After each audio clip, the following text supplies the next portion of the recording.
Yes, magandang gabi mga ka-Rojim. Dito kami sa Agora, sa isang lugar dito sa Yumang Street, no? Dito lang 'yan sa malapit lang sa St. Michael Parish. Meron pong mga stalls dito.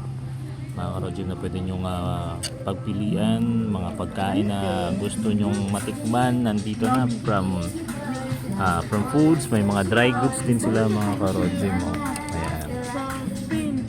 So ganda ng ambience dito mga ka-Rojim. So dito kami nagstay muna saglit kasi merenda sanang gagawin namin, kaya lang maghapunan na siguro kami. So padaan kami at nakita namin yung stall ni Ma'am Daphne.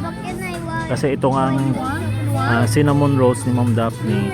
Ito yung naging ano namin kabuhay nung panahon ng pandemic. Kasi nagbebenta kami nito dati. Saka siya po yung owner nito.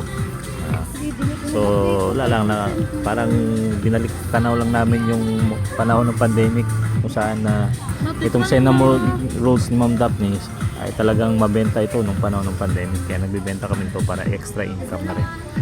Kaya na-miss kasi nila. Ayan, so kainin na natin to. Ito yung pinakamasarap, no? Yung 3 flavors in one box. May cream cheese, caramel at saka yung original. Ayun, no? Ayan.